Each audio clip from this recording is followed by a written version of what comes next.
The final battle took place in the atmosphere of a gas giant, where the Void Collective's main consciousness hub orbited within massive living structures.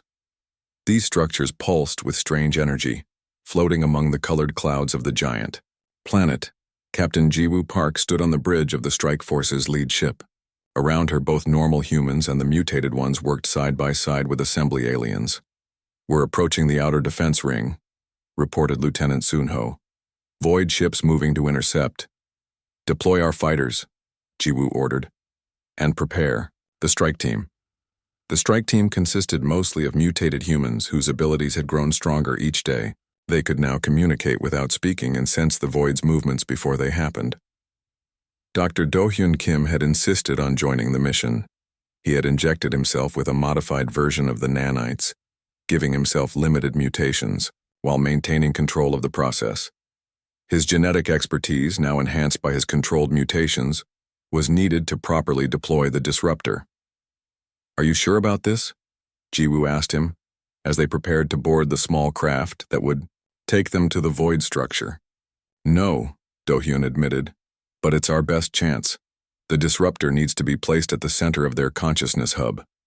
The team boarded their ship and launched toward the massive Void structure. Around them, the battle raged. Assembly ships fired energy weapons at the Void vessels, which twisted and changed shape to avoid damage. "They're adapting," Sunho said grimly, "learning our attack patterns." "So will we," replied Dana, one of the mutated humans. Her eyes glowed slightly as she piloted their craft through the chaos. As they approached the main Void structure, Do-hyun studied the readings on his scanner. "The outer layer is made of living tissue. We'll need to cut through." "Leave that to us," said another mutated human named Jinwoo. He placed his hands on the ship's hull, and somehow, impossibly, the ship's energy weapons adjusted to a frequency that sliced through the Void structure's outer layer. Inside was a maze of tunnels that looked like giant blood vessels. They landed the craft and continued on foot, Do-hyun carrying the disruptor device.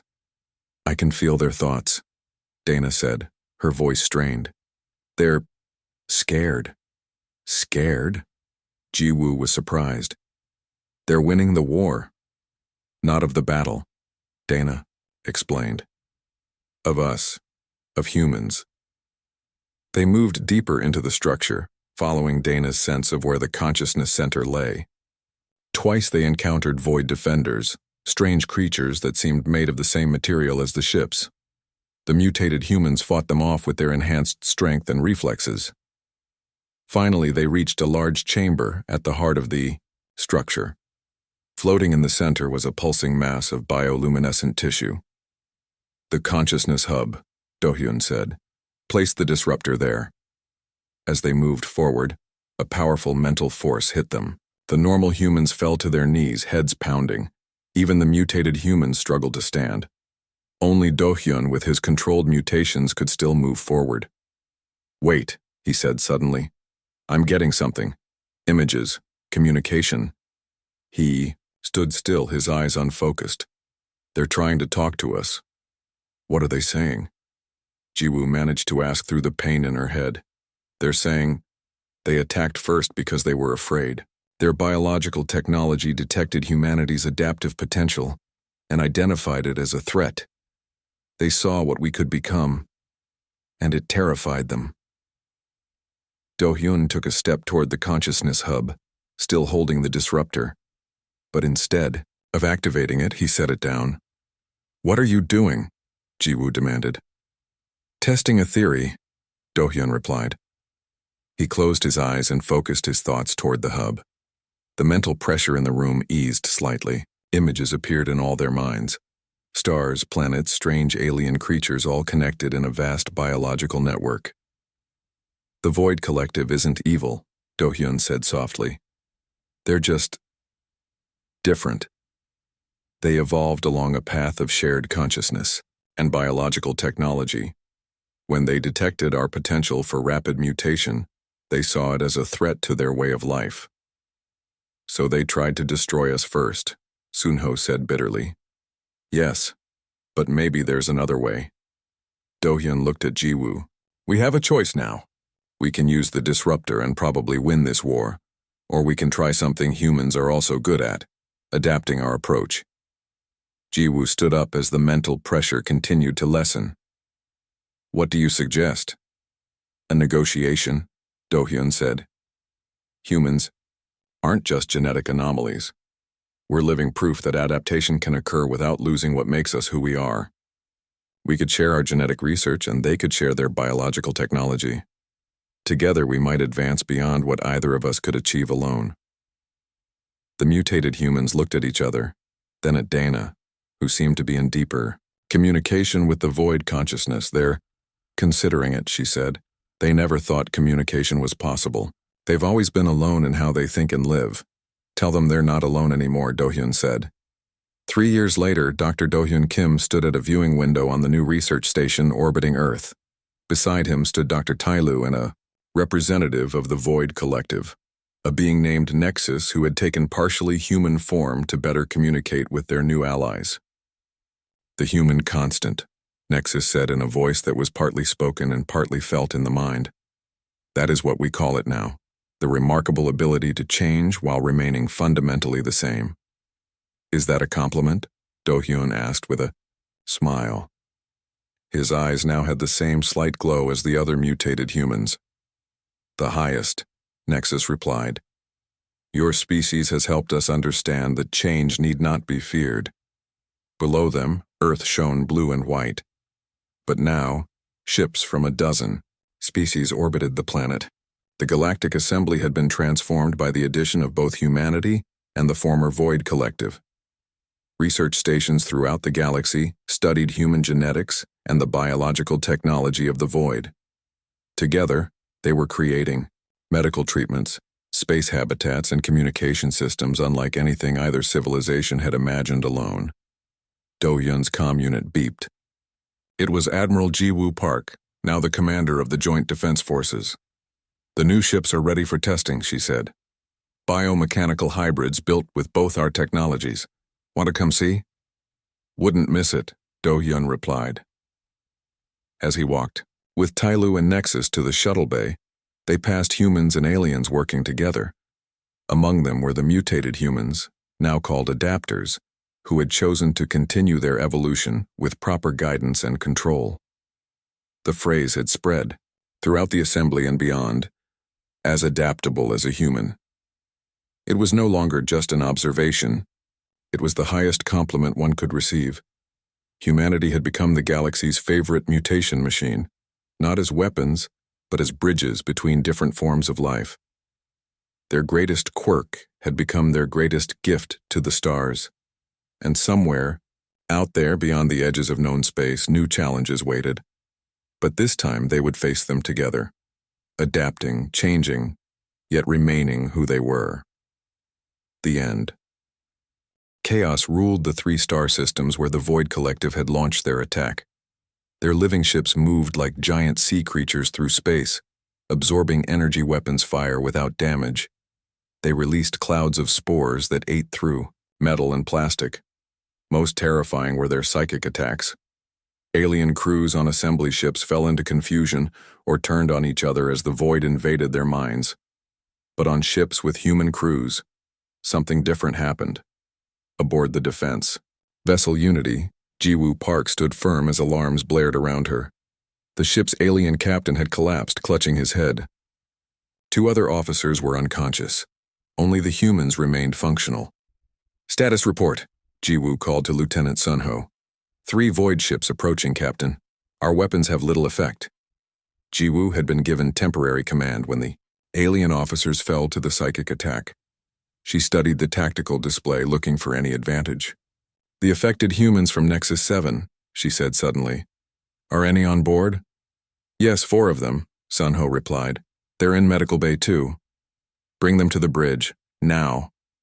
When the 4 humans arrived, Jiwoo saw the changes in them clearly. Their eyes had an unusual gleam. Their movements were faster, more precise. Can you feel the void ships? She asked them. A woman named Dana nodded. Yes, they're hungry, angry, scared. Scared? Jiwoo was surprised. Of what? Us, said another changed human. They fear us. Jiwoo made a quick decision. I need you to focus on the nearest void ship. Push back against its mind. Can you do that? The four looked at each other, then nodded. They joined hands and closed their eyes. On the view screen, the nearest void ship suddenly shuddered and pulled back. It's working, Sunho said in amazement. They're creating some kind of mental barrier. Jiwoo opened a channel to the other human-crewed ships. This is Captain Park. Our mutated personnel can resist and counter the Void's psychic attacks. Deploy them to your bridges immediately. For the first time since the invasion began, the assembly forces began to push back. Meanwhile, on Nexus 7, Do-Yun and Dr. Taelu had reached the station's secure center. Chairman Zorath was there with other high-ranking assembly officials. Dr. Kim, the chairman said gravely. Dr. Taelu, the situation is dire. The Void Collective has broken through our defenses in 3 star systems. Our ships are holding at Centauri Prime, reported a communications officer. Ships with human crews are showing unusual resistance to Void attacks. Chairman Zorath looked at Do-Hyun with new respect. It seems your species' adaptability is proving valuable after all. You knew this would happen, Do-Hyun accused. The Nanites Project Catalyst, it was preparation for this attack. The chairman's expression darkened. Not the full assembly. A faction called the Foresight Coalition. They saw signs of the coming attack and acted without authorization. By experimenting on humans without consent, Do-Hyun said angrily. Yes, admitted the chairman. A grave ethical breach. But now those very mutations are saving lives. A scientist from the Kareth species stepped forward. Dr. Kim, we need to understand how human genetics differ from ours. Why are you resistant to the Void's psychic attacks? Do-Hyun and Taelu exchanged glances. Despite his anger, Do-Hyun knew lives were at stake. Let me show you, he said, moving to a nearby console. Over the next hours, Do-Hyun and Taelu worked frantically to understand what made humans different. They analyzed genetic samples from normal humans, mutated humans, and various alien species. I think I see it, Do-Hyun said finally. It's not what we have. It's what we've lost. Explain, said Chairman Zorath, who had been watching their work. Earth has extreme biodiversity and rapid environmental changes, Do-Hyun explained. Humans survived by becoming adaptable. But that adaptability came at a cost. We lost specific genetic structures that most stable species retain. And these structures are what the Void targets with their psychic weapons, Taelu realized. Exactly, Do-Hyun said. Humans haven't just evolved. We evolved to evolve. Our DNA expects and prepares for change. Can we use this knowledge to defend our ships? Asked the chairman. Better than that, Do-Hyun said.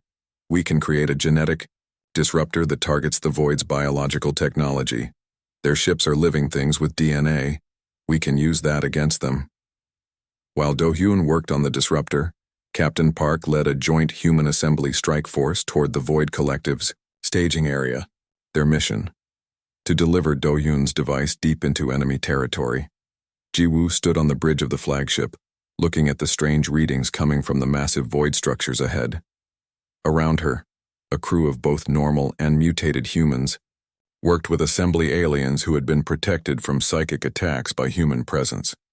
Captain, called her communications officer. Incoming message from Dr. Kim. Do-Hyun's face appeared on the screen.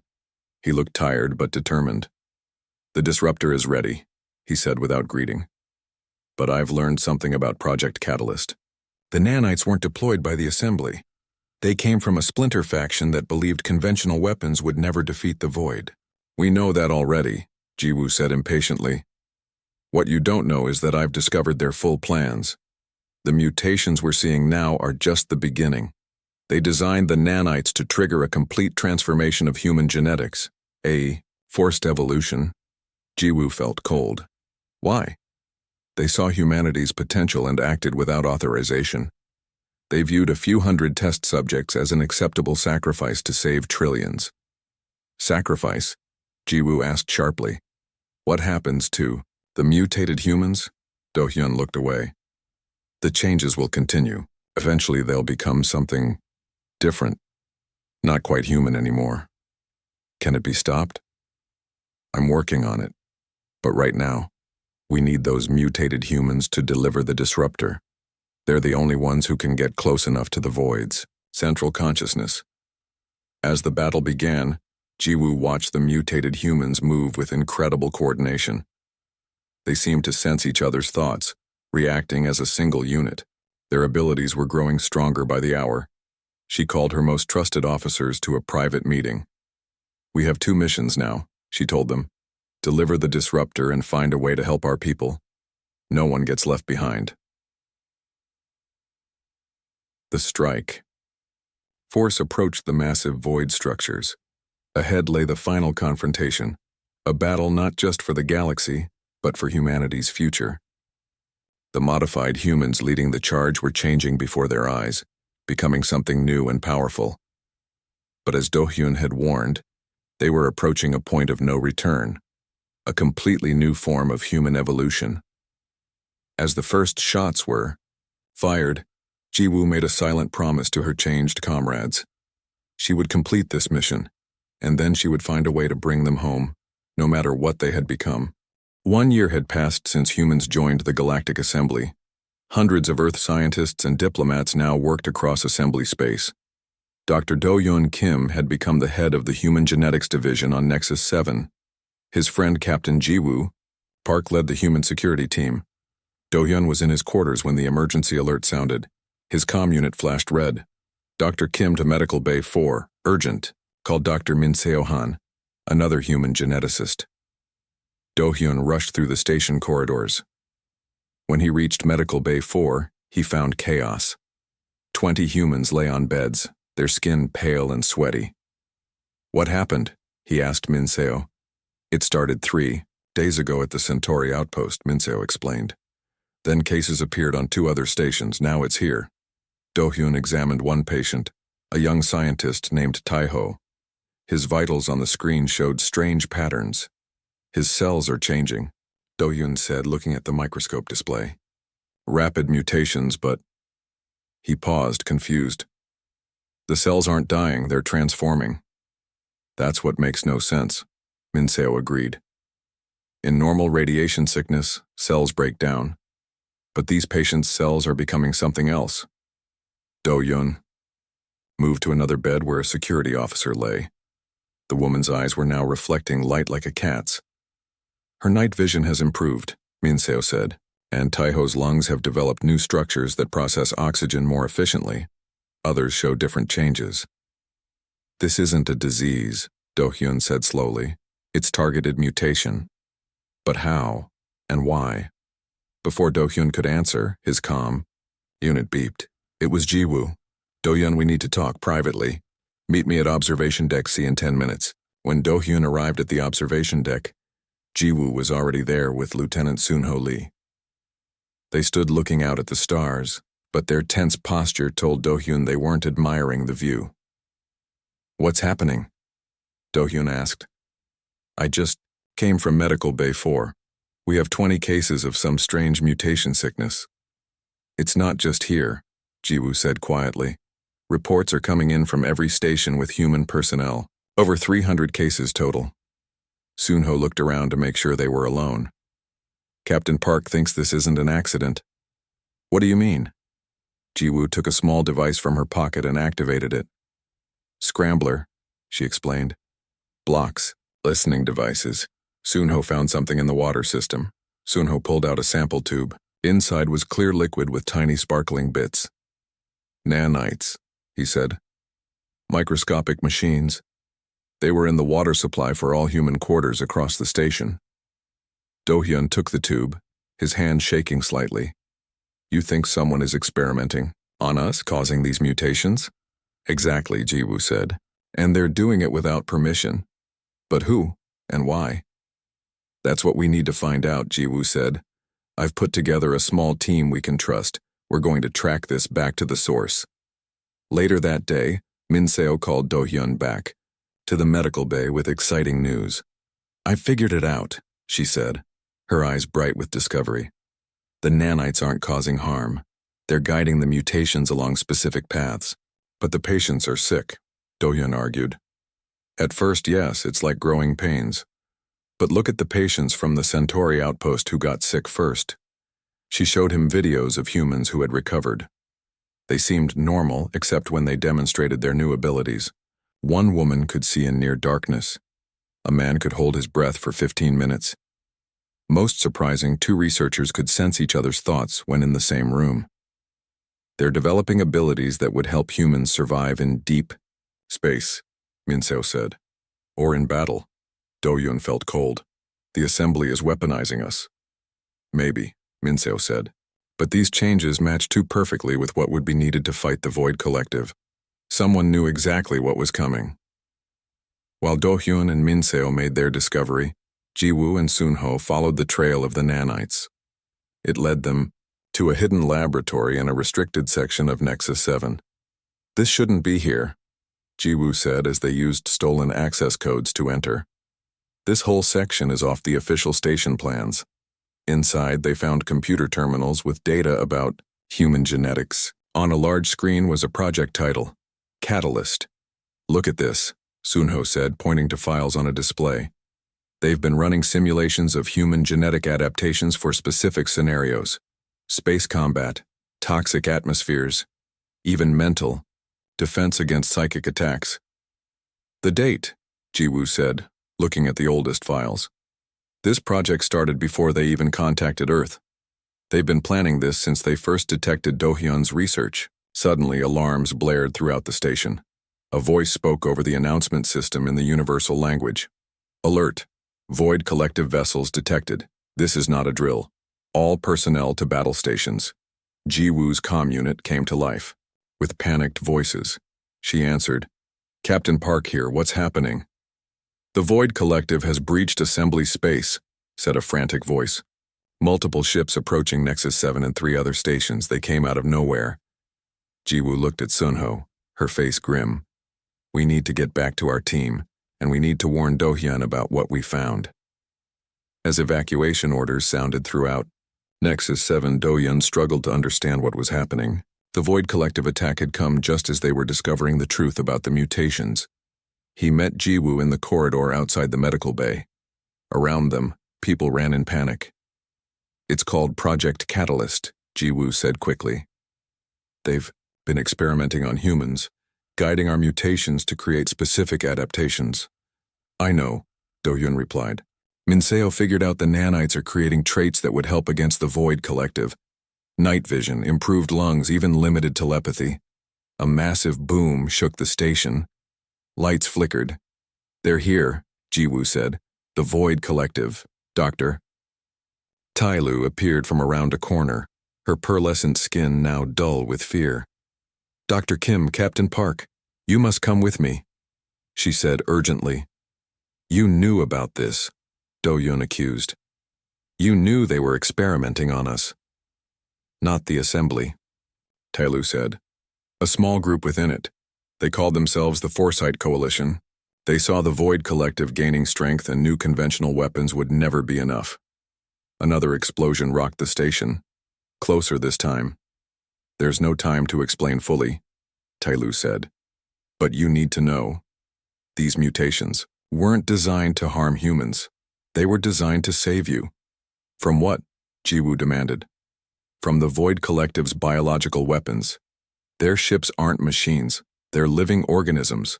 They attack not just bodies, but minds. Normal. Species have no defense, but humans with your adaptive genetics. Ty-Lu's voice trailed off as the lights went out completely. When emergency lighting came on, Do-hyun made a decision. Take us to Chairman Zorath. If what you're saying is true, we need to coordinate a response now. As they raced through the damaged station, Do-hyun realized a terrible truth. The mutations weren't random. Someone in the assembly had foreseen this attack and had used humans as living laboratories to develop countermeasures. The question that burned in his mind was, were humans being weaponized or saved? 6 months had passed since first contact. Dr. Do-hyun Kim stood in his new lab aboard the massive space station called Nexus 7. The Galactic Assembly had built it at the edge of the solar system, where Earth was just a tiny blue dot in the distance.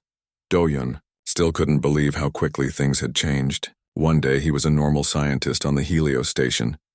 The next he was working with aliens from across the galaxy. "Dr. Kim, the new test results are ready," said Dr. Tyloo. The Lumen scientist moved gracefully across the lab, her pearlescent skin catching the light. "Thank you," Do-hyun said, taking the data pad. He had learned to read the Assembly's universal language, though it still gave him headaches sometimes. The results made his eyes widen. "This can't be right," he muttered. "I checked 3 times, Tyloo said. Your species has nearly 150 times the genetic adaptability of the average galactic species." Do-hyun sat down heavily. "That's impossible. We're not special. We're just humans." "That's where you're wrong," Tyloo said. Her large black eyes blinked slowly. "What takes most species millions of years of evolution, humans might develop in a few generations. It's why your kind adapted so quickly to different Earth environments, from frozen tundra to burning deserts." "But why?" "We think Earth is unusually diverse and changing. Your planet has gone through many climate shifts. Species that couldn't adapt quickly died out. Humans survived because they could change." Do-hyun looked at the genetic models floating in the holographic display. "This could help us develop better medicine, maybe even cure genetic diseases." "Yes," Tyloo agreed. "But the Assembly is more interested in other applications." "Like what?" Tyloo hesitated. "That is not for me to say." She changed the subject. "The chairman wishes to see your progress report tomorrow." As Tyloo left the lab, Do-hyun felt uneasy. The Assembly had been generous with technology and knowledge, but they were very interested in human DNA. Too interested, perhaps. On another part of Nexus 7, Captain Ji-woo Park was having troubles of her own. The Assembly Defense Force had invited her to observe their military exercises. Admiral Zorn, a tall reptilian being from a species called the Kareth, watched her with 3 yellow eyes. "Your turn, Captain Park," he said. His voice translator made his words sound flat. "Show us how a human would handle this situation." Ji-woo stepped forward to the simulation console. The holographic display showed a space battle. Red dots represented enemy ships threatening a civilian station. "The scenario is simple," Admiral Zorn explained. "The enemy force outnumbers yours, 3-1. Your mission is to protect the station long enough for evacuation ships to arrive. You have 20 minutes. Ji-woo studied the display. The standard approach would be to form a defensive line between the enemy and the station, but that wouldn't work with such uneven numbers. Instead, she did something unexpected. She split her forces into 3 small groups and sent them to attack different enemy ships at the same time. "What are you doing?" Admiral Zorn demanded. "Your forces will be destroyed." "Maybe," Ji-woo said, focused on the display. "But look what's happening." The enemy fleet had to split up to deal with the 3-pronged attack. Their formation broke apart. The simulation showed them becoming confused as they tried to chase Ji-woo's ships, which kept making quick attacks and then retreating. "You're not trying to win," said another alien officer. "You're creating chaos." "Exactly," Ji-woo said. "We can't match their strength, so we changed the rules of the game." By the time the evacuation ships arrived in the simulation, only half of Ji-woo's forces remained.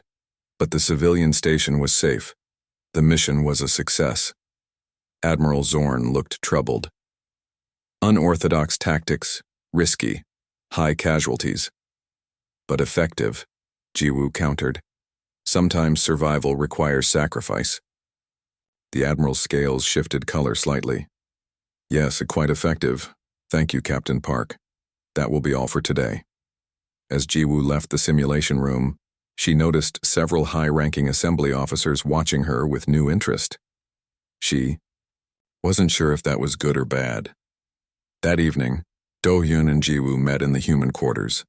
20 Earth diplomats and scientists now lived on Nexus 7, but the 2 of them had become friends since they were the first humans to arrive.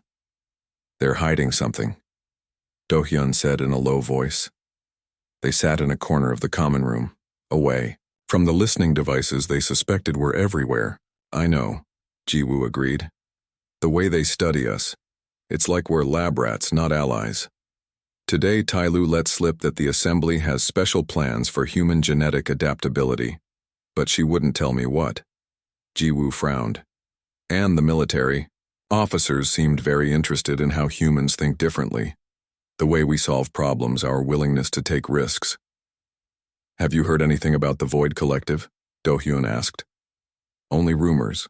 Some kind of enemy the Assembly has been fighting for centuries. They say the collective has been attacking frontier worlds more often lately. Their conversation was interrupted when the door slid open. A tall, blue-skinned alien with 4 arms entered. Chairman Zorath, the head of the Galactic Assembly. Everyone in the room stood up quickly. The chairman rarely visited the human quarters. Dr. Kim, Captain Park, he said, his voice deep and musical. Please join me. The council wishes to speak with you. They followed Chairman Zorath through the station's grand hallways to the council chamber. 7 aliens sat around a circular table, each representing one of the Assembly's founding species. Please be seated, said the chairman, gesturing to 2 empty chairs. A council member with stone-like skin spoke first. We have reviewed your work, Dr. Kim.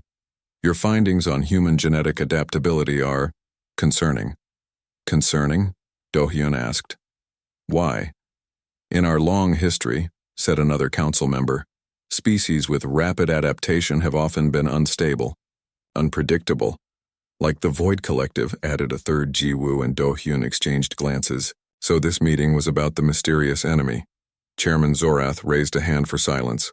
What my colleagues mean is that your species represents both opportunity and risk. Humanity's adaptability could help us defend against the Void Collective, but it also makes some Assembly members nervous. We haven't done anything threatening, Jiwoo protested. Not yet, said the stone-skinned council member. But your military simulation today demonstrated typical human thinking. Creative, unpredictable, willing to sacrifice for advantage. Combined with your genetic adaptability, some see potential danger.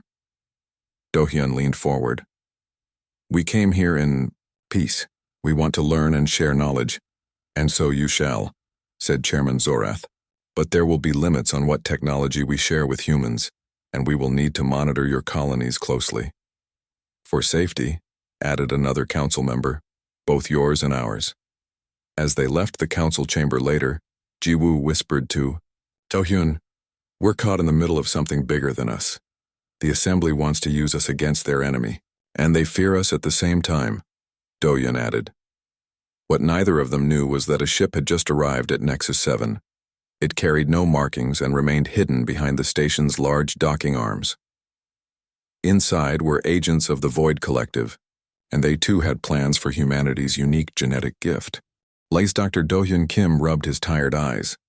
The lab lights on the Helios space station were set to dim for the night cycle, but he remained at his workstation. The year was 2157, and humanity had spread across the solar system. Colonies dotted Mars and the moons of Jupiter, mining stations orbited Saturn, yet the stars beyond remained largely out of reach.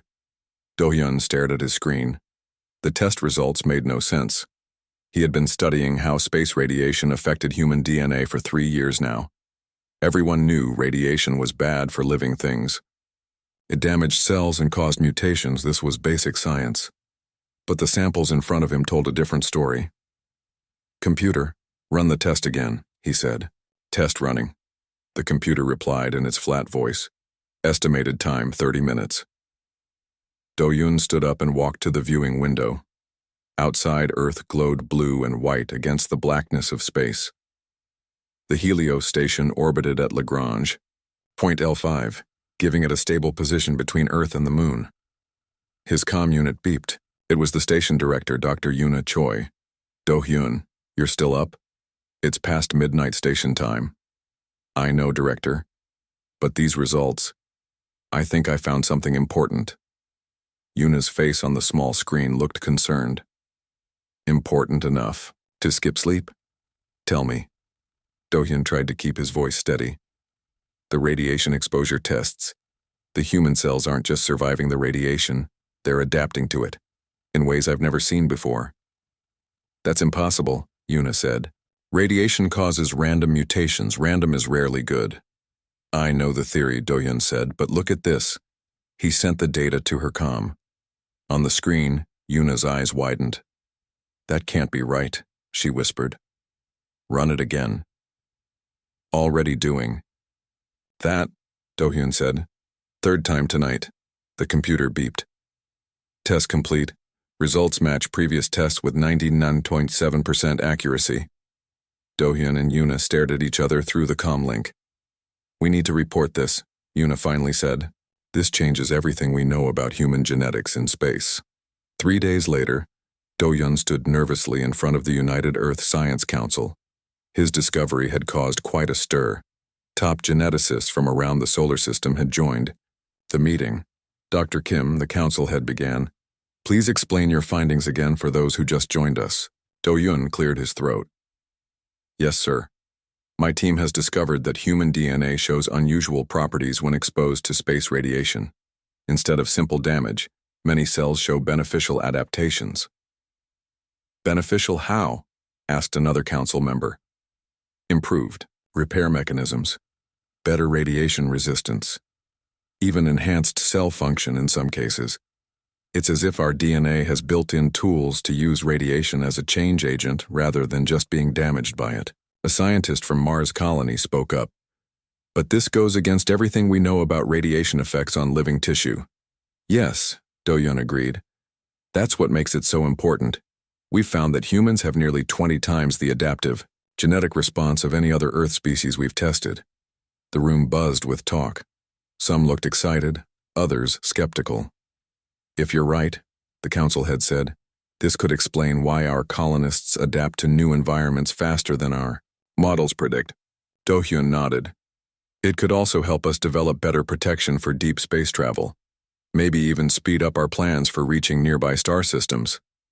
As the meeting continued, no one noticed the small, unusual signal bouncing from the Helios station's communication array toward a point far beyond Pluto's orbit.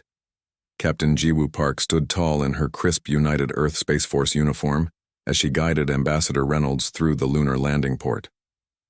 The trade meeting starts in 2 hours, she said. We should reach the conference center with time to spare. Reynolds nodded absently, checking his notes on a tablet. Thank you, Captain. I heard there's been some excitement at the Helios Research Station. Something about genetic discoveries? Yes, sir. Dr. Kim's findings.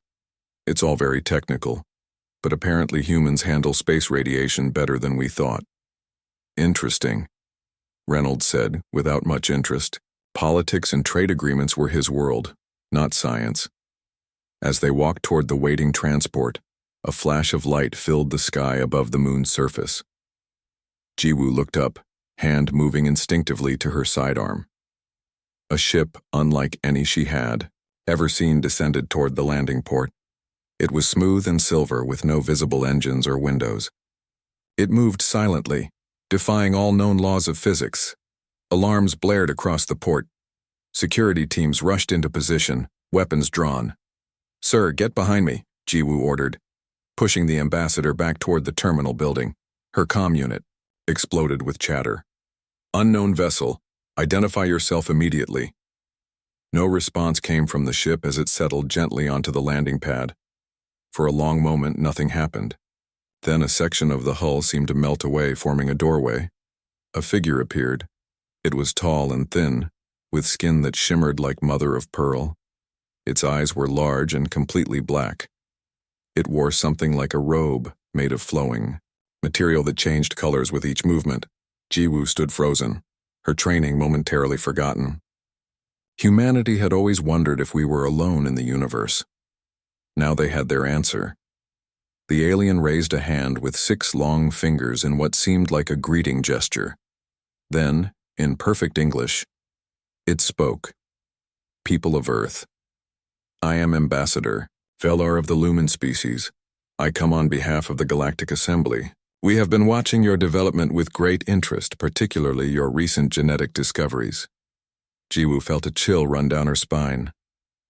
How did they know about Dr. Kim's research? How long had they been watching? Ambassador Reynolds stepped forward, his political instincts taking over. We welcome you to Earth's moon. I am Ambassador Reynolds of the United Earth Government. Velar's head tilted slightly. We wish to speak with your geneticist, Dr. Do-Hyun Kim, and establish formal, diplomatic relations. Your species has unique qualities that interest the Assembly greatly. Within hours, news of the alien arrival spread across Earth and its colonies. Humanity was not alone, and their first visitors had come because of Dr. Kim's discovery. 1 week later, Do-Hyun sat in a meeting room aboard the alien ship, still struggling to believe what was happening. Captain Park stood by the door, watching the aliens with careful eyes. Ambassador Velar and a Lumen scientist named Tyloo showed Do-Hyun holographic images of DNA from dozens of alien species. You see, Tyloo explained, most intelligent species have very stable genetics. Changes happen slowly over millions of years, but humans... The alien brought up a model of human DNA. Your genetic code is remarkably fluid. It can change and adapt quickly without losing core function. Is that unusual? Do-Hyun asked. In our experience with over 300 spacefaring species, yes, said Velar. This ability may have developed because your planet has such diverse environments and has gone through many climate changes. Jiwoo spoke up from her position by the door. Why does this matter to your Galactic Assembly? The aliens looked at each other before Velar answered. The Assembly has existed for 50,000 of your years. We face challenges that require adaptability, something your species has in abundance. We invite humanity to join the Assembly, Tyloo added, and to share your unique genetic gifts with the galaxy. Do-Hyun and Jiwoo exchanged glances. This was bigger than either of them had imagined. Humanity's ticket to the stars had arrived, but at what cost? As the ship prepared to take them to meet the full Assembly, neither human realized they were about to become the center of a galactic debate that would change the course of human history forever. The stars awaited, along with dangers and wonders beyond imagination.